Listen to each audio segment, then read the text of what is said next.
Hi everyone, this is Jen Lusinger, and I worked with Estrella Pedrosa on our case study number 3 for mechanical ventilation.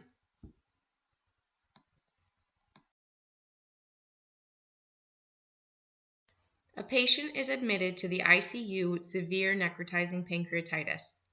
A few hours after admission, he developed increasing oxygen requirements and was intubated for hypoxemic respiratory failure. Initially, his oxygen saturation improved to the mid 90% range on an FiO2 of 0.5. But in the past 2 hours, the nurse has had to increase the FiO2 up to 0.7, and his oxygen saturation is still in the lower 90% range. The patient remains on a PEEP of 5 centimeters of water. The nurse drew an ABG, which shows a pH of 7.35, PCO2 of 38, PO2 of 60, HCO3 of 22, on an FiO2 of 0.8. The patient's repeat chest x-ray is shown to the right. An echocardiogram performed earlier in the day revealed normal left ventricular function. Now we can take a look at the chest x-ray that was provided, and I think we can all agree that there is extensive bilateral pulmonary infiltrates throughout. The assumption here is that this is an AP single view chest x-ray, done probably while the patient was supine in bed after being mechanically ventilated. So the quality is not the best. However, we can all agree that bilateral infiltrates are definitely present. Prior to moving on to the questions, Estrella and I determined that we needed to come up with a reliable and supported differential diagnosis in order to appropriately treat this patient's condition. So let's take a closer look at the details we were provided in the case study. This patient went into hypoxemic respiratory failure within a few hours after arrival. He had necrotizing pancreatitis on admission, increasing oxygen requirements, and let's look at those ABG results. It looks like, based off the pH of 7.35 and the HCO3 of 22, that the patient is moving towards metabolic acidosis. But the most alarming result of the ABG is our PO2 of 60. This number we always want to be at least 80 and above. This is showing that this patient is not being adequately oxygenated. And then the last piece of information we want to take in is that we did have an echocardiogram that supported normal left ventricular function. And I'll explain why that's important in a minute.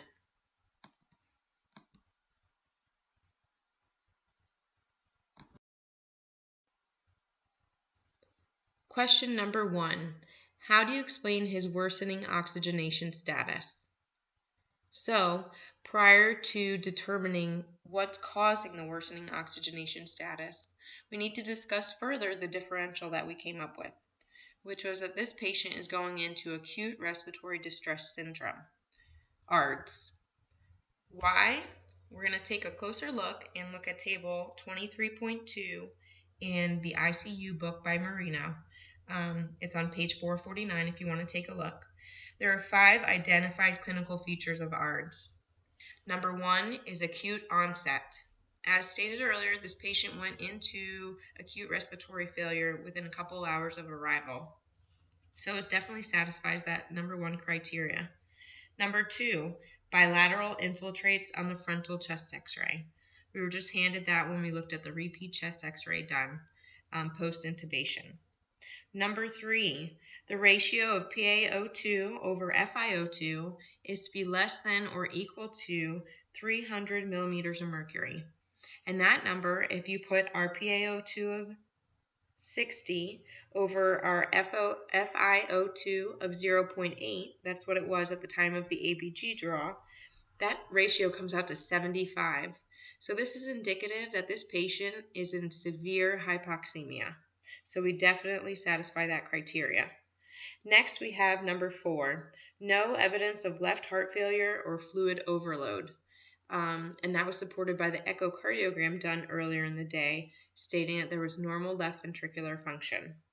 And then number 5 is the presence of a predisposing condition. There's table 23.1 right above it on page 449 in the Marino book. There's 9 identified common sources of ARDS, and pancreatitis is on that list. So at this point, it seems to be that we have lots of confidence that this patient is in acute respiratory distress syndrome. So now that we feel like we have a better idea of the disease process we're going to be treating and managing, we can move forward with our line of questioning. So number 1, how do you explain his worsening oxygenation status? This patient is experiencing an acute inflammatory lung injury, which will cause damage to the vascular endothelium, releasing protein-rich fluid, erythrocytes, and platelets into the lungs. The end product of this inflammatory cascade will be the formation of fibrin, leading to fibrosis and irreversible structural remodeling in the lungs, resulting in decreased lung compliance. Poor oxygenation status is a result of decreased lung compliance, structural remodeling, increased fibrin formation, and the fluid that is being released from the vascular endothelium.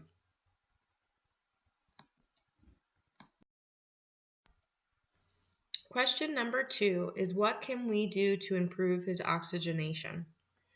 So once a patient is diagnosed with ARDS, one of the major components of ARDS or risk factors is trauma to the lungs as a result of volute trauma, barotrauma, Adaleckt trauma. So the number 1 protocol instituted when someone is diagnosed with ARDS is for lung protective ventilation. Stage 1 of lung protective ventilation, which is on page 455 of the ICU book by Marino, is to achieve a low tidal volume, ideally to 6 milliliters per kilogram. However, you will start by setting the tidal volume at 8 milliliters per kilogram with a PEEP of 5 centimeters of water and an FiO2 as low as possible that will provide saturations of 88 to 95%. The tidal volume should be decreased by 1 milliliter per kilogram every 2 hours as tolerated until we reach the goal of 6 milliliters per kilogram.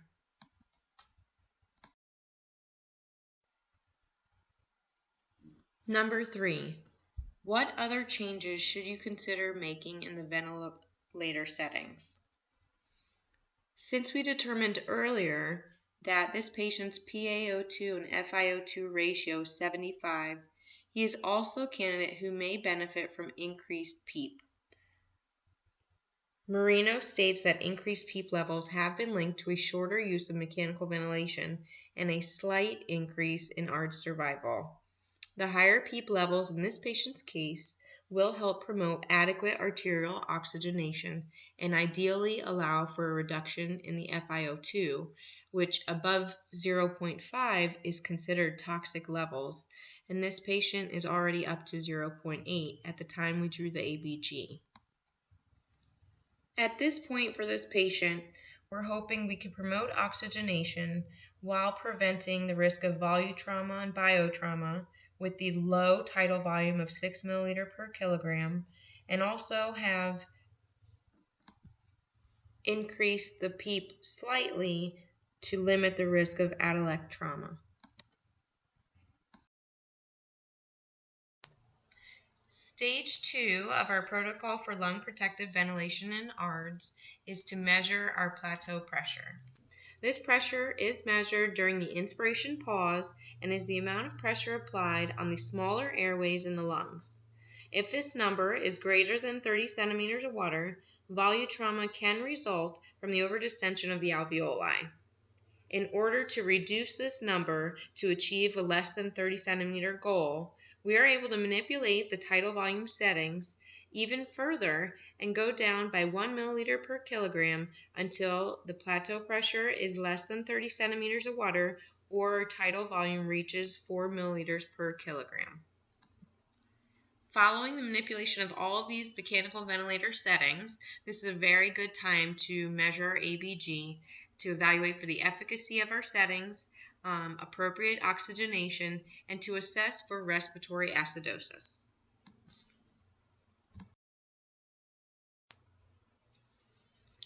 Ideally, when treating for ARDS, the optimal goal for ventilation management is the following. So we want to do pressure-controlled or volume-controlled ventilation, tidal volume of 6 milliliters per kilogram, plateau pressure of less than or equal to 30 centimeters of water, oxygen saturation between 88 and 95% with the least amount of FiO2 necessary, and maintain a pH through ABG monitoring of 7.3 to 7.45.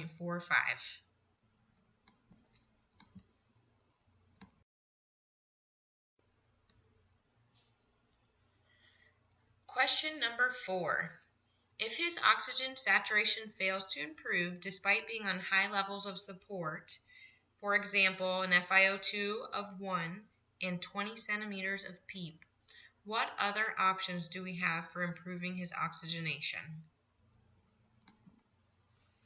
Up to this point, we have only used manipulation of the mechanical ventilator in order to attempt to manage and promote oxygenation for this patient. But clearly it has not been effective enough, so we're going to have to look towards adjunct therapies. Our first line of defense in this case is to add on medication. The treatment for early severe ARDS includes the use of high-dose steroids with the following regimen, as you can see here.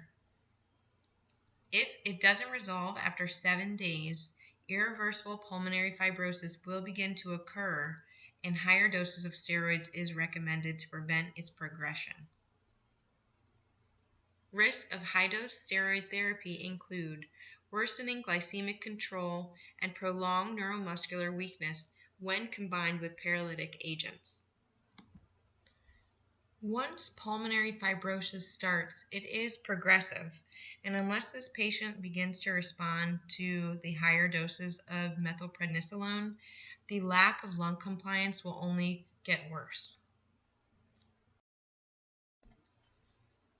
Unfortunately, for 10 to 15% of patients in ARDS who experience refractory hypoxemia, so they're not responding to the current therapies, there are 4 additional treatments that have resulted in an immediate improvement in arterial oxygenation. One is high-frequency oscillatory ventilation, inhaled nitric oxide, prone positioning, and extracorporeal membrane oxygenation, or ECMO. However, these treatments are referred to as rescue therapies and have shown little to no survival benefit. Unfortunately for this patient, he seems to be in the minority of patients who may experience the additional treatments identified in the previous slide that have not reliably shown a decrease in mortality. He is currently requiring and receiving toxic levels of oxygen with an FiO2 of 1 in order to maintain the target oxygen saturation of greater than or equal to 88%. He's also requiring a high PEEP of 20 centimeters of water, which can lead to a decrease in cardiac output, resulting in a reduction in systemic oxygen delivery. Our takeaway here is that the principal cause of death in ARDS is not respiratory failure, it is multi-organ failure.